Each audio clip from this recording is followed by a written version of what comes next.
ಮುಖ್ಯ ಉದ್ದೇಶ ಏನಂದ್ರೆ ಮೋದಿ ಯಾವುದೇ ದೇಶಕ್ಕೂ ಪರ್ಯಟನ ಹೋದ್ರೆ ಅವ್ರ ಪರ್ಯಟನದಲ್ಲಿ ನಮ್ಮ ದೇಶಕ್ಕೆ ಏನಾದ್ರು ಒಳ್ಳೇದು ಮಾಡ್ತಾರೆ ಅಂತ ಹೇಳಿ ನಾವು ಬಯಸ್ತಾ ಇರ್ತೀವಿ ಎಲ್ಲಾ ದೇಶದಲ್ಲಿ ನಾಗರಿಕರು.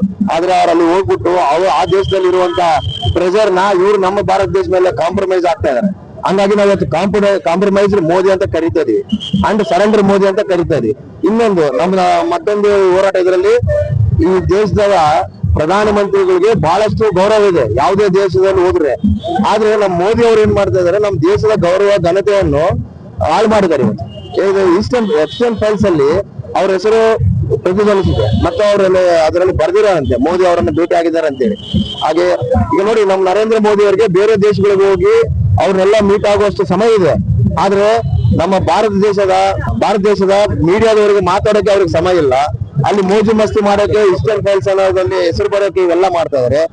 ದೇಶದ ವಿರೋಧ ಪಕ್ಷ ನಾಯಕರಾದಂತ ರಾಹುಲ್ ಗಾಂಧಿ ಅವರು ಕೇಳ್ತಿರುವ ಪ್ರತಿಯೊಂದು ಕ್ವಶನ್ಗೂ ಅವ್ರು ಆನ್ಸರ್ ಮಾಡ್ತಾ ಇಲ್ಲ. 70 years ಇಂದ ಏನ್ ಮಾಡಿದ್ರು ಆ ಡೈಲಾಗ್ ಹೋಯ್ತು.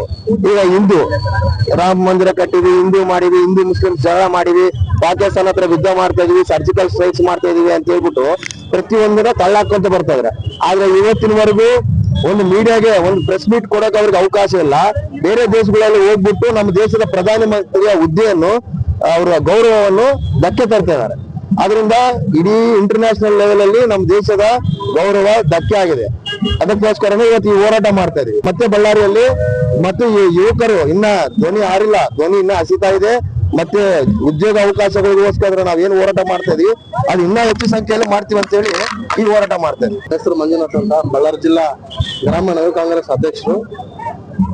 ಇವತ್ತು ನಡೆದ ಪ್ರತಿಭಟನೆ ಕಾರಣ ಮುಖ್ಯ ಉದ್ದೇಶ ಏನಂದ್ರೆ, ಮೊನ್ನೆ ನಡೆದ ಶೃಂಗಸಭೆ, ಜಾಗತಿಕ ಶೃಂಗಸಭೆಯಲ್ಲಿ ಮೊನ್ನೆ ನರೇಂದ್ರ ಮೋದಿ ಅವರು ನಮ್ಮ ದೇಶದ ಅತ್ಯುನ್ನತ ಹುದ್ದೆ ಮತ್ತು ಅತ್ಯುನ್ನತ ಅಧಿಕಾರವನ್ನು ಹೊಂದಿರತಕ್ಕಂತ ನರೇಂದ್ರ ಮೋದಿ ಅವರು ಹಲವಾರು ವಿಚಾರಗಳಲ್ಲಿ ಕಾಂಪ್ರಮೈಸ್ಡ್ ಆಗಿದ್ದಾರೆ ಅಂತಂದೇಳಿ ಏನು ಇವತ್ತು ನಮ್ಮ ರಾಷ್ಟ್ರದ ವಿರೋಧ ಪಕ್ಷದ ನಾಯಕರು ಇವತ್ತೇನು ಹೇಳ್ತಾ ಇದ್ದಾರೆ, ಅದಕ್ಕೆ ಯಾವುದೇ ರೀತಿ ಇವತ್ತವರೆಗೂ ಪ್ರತಿಕ್ರಿಯೆ ಕೊಟ್ಟಿಲ್ಲ. ಅದರ ಸಂಬಂಧ ನಮ್ಮ ರಾಜ್ಯ ಮತ್ತು ರಾಷ್ಟ್ರದ ನಾಯಕರು, ಯುವ ಕಾಂಗ್ರೆಸ್ ಅಧ್ಯಕ್ಷರು ಅದರ ವಿರುದ್ಧ ಹೋರಾಟ ಮಾಡ್ಲಿಕ್ಕೆ ಅಂತಂದೇಳಿ ಇವತ್ತು ಹೋದ್ರೆ ಅವ್ರ ಅಧಿಕಾರವನ್ನು ದುರುಪಯೋಗ ಪಡಿಸಿಕೊಂಡು ಇವತ್ತು ಅವ್ರನ್ನ ಬಂಧಿಸುವಂತ ಕೆಲಸ ಮೊನ್ನೆ ನರೇಂದ್ರ ಮೋದಿ ಅವರ ಸರ್ಕಾರ ಮಾಡಿದೆ. ಅಂದ್ರೆ ನಮ್ಮ ದೇಶದಲ್ಲಿ ಹೋರಾಟ ಮಾಡುವ ಹಕ್ಕು ಕೂಡ ಅವರು ಕಸ್ಕೊಳ್ಳುವಂತ ಒಂದು ಸಂದರ್ಭ ಬಂದೊದಗಿದೆ ನಮಗೆ. ಯಾಕಂತಂದ ಹೇಳಿದ್ರೆ ಇವತ್ತು AI ಸಮ್ಮಿಟ್ ನ ಶೃಂಗಸಭೆಯಲ್ಲಿ ಅದೇನ್ ನಡೀತೋ ಅದನ್ನ ಪ್ರಶ್ನೆ ಮಾಡಕ್ ಕೂಡ ನಮ್ಗೆ ಹಕ್ಕಿಲ್ಲ. 2017ರಲ್ಲಿ ಜೈಲಲ್ಲಿ ಸಾವನ್ನಪ್ಪಿದಾಗ CC ಕ್ಯಾಮೆರಾಗಳು ಕೆಲಸ ಮಾಡಿರೋದಿಲ್ಲ ಒಂದೇದು. ಹಾಗೆ ಅಲ್ಲಿರ್ತಕ್ಕಂಥ ಜೈಲರ್ಸ್ ಮತ್ತು ಗಾರ್ಡ್ಸ್ ಯಾರು ಕೂಡ ಇರಂಗಿಲ್ಲ. ಇದು ವಿಪರ್ಯಾಸ. ಯಾಕಂತಂದ್ರೆ ಅವರೇ ಒಂದು ಫೈಲ್ಸ್ ನಲ್ಲಿ ಹೇಳಿರೋ ಪ್ರಕಾರ ನನಗೆ ನರೇಂದ್ರ ಮೋದಿ ಅವರು ಭೇಟಿಯಾಗಿ ಹೋಗಿದ್ದಾರೆ ಅಂತಂದೇಳಿ ಅವರು ಕೂಡ ಉಲ್ಲೇಖ ಮಾಡಿದ್ದಾರೆ. ಅದನ್ನ ನಾವು ನಮ್ಮ ರಾಷ್ಟ್ರ ನಾಯಕರ ಜೊತೆ ಪ್ರಶ್ನೆ ಮಾಡ್ಲಿಕ್ಕೆ ಹೋದ್ರೆ ನಮ್ಮನ್ನು ಹತ್ತಿಕ್ಕಂತ ಕೆಲಸ ಮಾಡ್ತಾರೆ ನರೇಂದ್ರ ಮೋದಿ ಅವರು.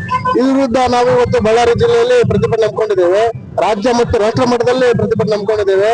ನಮ್ಮ ಯುವಕರ ಹೋರಾಟಕ್ಕೆ ಮತ್ತೆ ನಮ್ಮ ಯುವಕರ ಧ್ವನಿಯನ್ನು ಕೇಳಿ ನಿನ್ನೆ ಏನು ನ್ಯಾಯಸಮ್ಮತವಾಗಿ ನಮಗೆ ನಮ್ಮ ರಾಷ್ಟ್ರಾಧ್ಯಕ್ಷರಿಗೆ ಜಾಮೀನು ಮಂಜೂರಾಗಿದೆ. ಇದೆಲ್ಲ ಕಾರಣ ನಮ್ಮ ಯುವಕರ ಧ್ವನಿಯನ್ನು ಹೇಳ್ಬೇಕಾಗ್ತದೆ. ಯಾಕಂದ್ರೆ ನಮಗೆ ಹೋರಾಟ ಮಾಡ್ಲಿಕ್ಕೆ ಹಕ್ಕು ಕೂಡ ಕಸ್ಕೊಳ್ಳುವಂತ ಸಂದರ್ಭ ಬಂದಿದೆ. ಸೊ ಹಂಗಾಗಿ ನಾವು ಇವತ್ತು ಇಲ್ಲಿ ಹೋರಾಟ ಮಾಡ್ತಾ ಇದ್ದೀವಿ. ಮುಂದಿನ ದಿನಮಾನಗಳಲ್ಲಿ ರಾಜ್ಯ ಮತ್ತು ರಾಷ್ಟ್ರ ಮಟ್ಟದಲ್ಲಿ ಅವ್ರನ್ನ ಪ್ರಶ್ನೆ ಕೇಳುವಂತ ನಾವು ಒಂದು ಪ್ಲಾನ್ ಮಾಡ್ಕೊಂಡಿದ್ದೀವಿ.